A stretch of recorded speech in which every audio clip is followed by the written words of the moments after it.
Today is Monday, June 9th, and this is the Wake Up Call from WUSF. I'm Sky LeBron.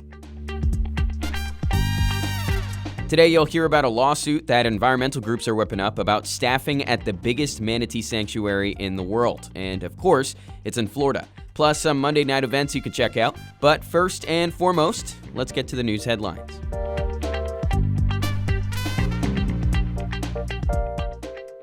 The U.S. Department of Labor is closing Job Corps centers around the country, including right here in St. Pete.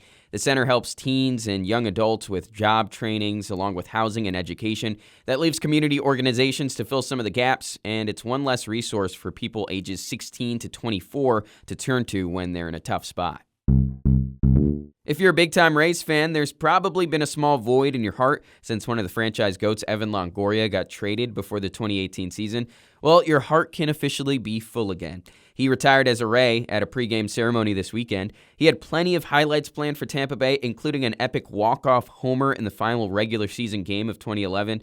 Wendy Wilson was there to see them clinch a playoff spot. Everyone stayed in the stands and just sat there and waited, so that was just one of the greatest experiences, getting out of there after midnight and just celebrating. It was beautiful. The moments you never forget. Longoria spent 10 seasons with Tampa, hitting over 260 dingers for the hometown team. Jim Dent was a huge mentor to young black golfers in the area. He died last month, and people gathered to honor him at Rogers Park Golf Course in Tampa.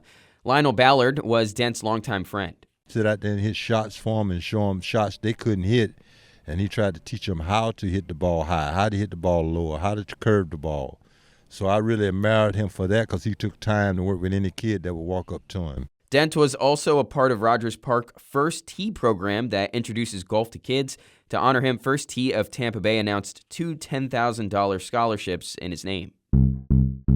And to round it off, D1 college athletes can now be paid directly from their university. That's after a recent federal class action settlement. In response, USF athletics officials say they're going to start sharing revenue with their athletes July 1st. Each school will have a salary cap of $20 million. The settlement also paid about more than $2 billion to college athletes who couldn't get paid while they were in school. The Crystal River National Wildlife Refuge in Citrus County is the world's largest manatee sanctuary. It's been around since the 80s, and it's the only refuge created specifically for the Florida manatee. Safe to say it's a really important environmental land and waterscape in the state, but now environmental groups are getting a lawsuit ready. They're saying that the federal government cuts have left the refuge severely understaffed, and because of that, it's endangering the manatees there. WUSF's Steve Newborn has been covering the environment for years, and he's covering this lawsuit too, of course. Steve, why should people care about this lawsuit and the impacts it could have? Kings Bay, up by Crystal River in Citrus County, is basically a bunch of warm water springs. And during the cold winter months, these animals are very cold sensitive. Even though they look like they've got a lot of insulation, they're not. They're rather cold sensitive.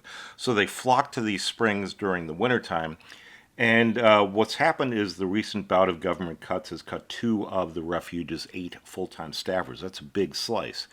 The lawsuit says that this is endangering the safety of the manatees because a lot of people have been known to get off their kayaks or canoes and start swimming with the manatees. There was a rather infamous video a couple of years ago of a woman who jumped off her kayak and started hopping on the back of a manatee and went for a little ride. And manatees are really shy. They don't like this. It affects their breeding. It affects their feeding. The lawsuit is basically targeting the cuts. They believe that they need to be more of a presence in this area because it is a huge tourist attraction. There are just hundreds of kayakers there in the wintertime, and they believe that more, not less, needs to be done. If you want to hear more about this story, you can right now at WUSF.org. Steve, thank you so much for the time. Hey, my pleasure. It's a Monday, so you might think, oh, there's nothing going on, but you're wrong. If you need some flowers, maybe for your mom, your friends, or a hot date, but you don't have expensive bouquet flower money, Keel Farms in Plant City has a daily flower you pick, where for just $6, you can fill a container with as many flowers as it can fit. It's a pretty sweet deal, but don't bring too many flowers to that date, or you might look kind of crazy and you probably won't get a second date. In Dunedin, there's what's called the Nocturnal Book Society at Unity Cava. It's like a book meetup, but later at night from 7:30 till 11. I personally can't read too late at night or I'll wake up in a cold sweat 4 hours later on the exact same page I left it on, but I respect people who can. There's also some nice drinks there, and a book club is always a nice way to meet friends, especially if you're new in town. By the way, a quick sports update. In their first ever season, the Tampa Bay Sun FC soccer team made it to its league championship against their cross-state foe, Fort Lauderdale. That's after coming from behind to beat Dallas this past weekend at home. And even cooler, the Sun are hosting the championship next Sunday. If you're interested in heading out there, the vibes are immaculate. But that's today's wake-up call from WUSF. Hoping you survive your Monday with ease. We'll get through it together.